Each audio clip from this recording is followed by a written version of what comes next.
Feel అవుతున్నారు. ఆడబిడ్డల ఆశీర్వాదంతో సునీత గెలుస్తుందని ధీమా వ్యక్తం చేస్తున్నారు కేటీఆర్.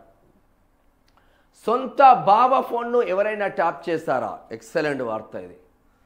సొంత బావ ఫోన్ను ఎవరైనా ట్యాప్ చేశారా?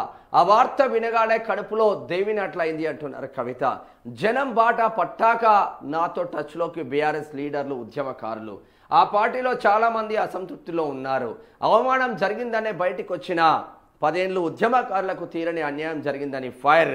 గ్రానైట్ మాఫియా నుంచి సహజ వనరులను కాపాడుకోవాలని పిలుపు. అంటే గ్రానైట్ మాఫియా పెద్ద ఎత్తున డ్యామేజ్ జరిగే ఆస్కారం ఉన్నట్టు తెలుస్తూ ఉంది. సొంత బావ ఫోన్ను ఎవరైనా ట్యాప్ చేశారా? ఆ వార్త వినగానే కడుపులో దేవినట్లయింది అని కేటీఆర్ను ఉద్దేశించి తెలంగాణ జాగృతి అధ్యక్షురాలు కవిత మండిపడ్డారు.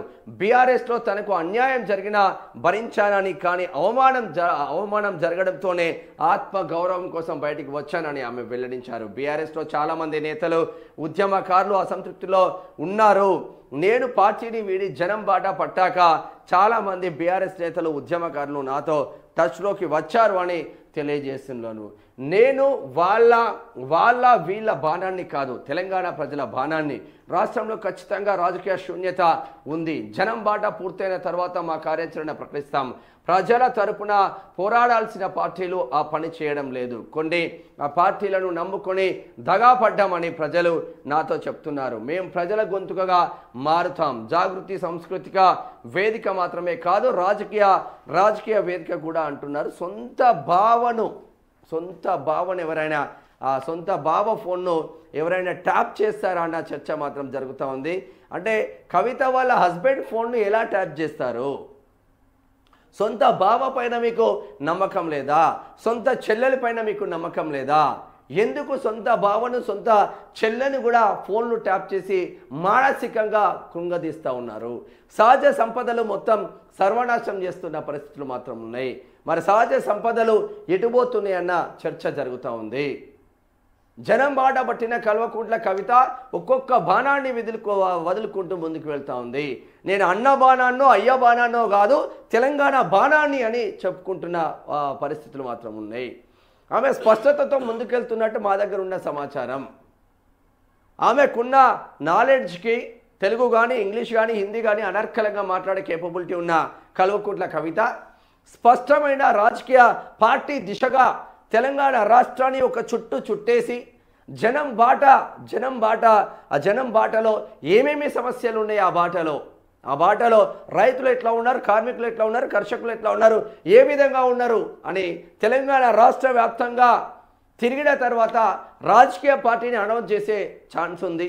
ఆ రాజకీయ పార్టీ కూడా బీఆర్ఎస్కు కొరకరాని కొయ్యగా మారిపోయే ఛాన్స్ మాత్రం ఉంది. ఎందుకు ఒక ఆడబిడ్డ రాజకీయ పార్టీ పెట్టి సక్సెస్ అయిన ఆ నేపథ్యం చాలా ఉన్నాయి. ఇక్కడ ముఖ్యమంత్రిగా పనిచేసిన జయలలిత కావచ్చు, డైనమిక్ లీడర్గా ఎదిగింది. మమతా బెనర్జీ ఇప్పుడు ప్రజెంట్ సిట్టింగ్ సీఎంగా ఉన్నారు.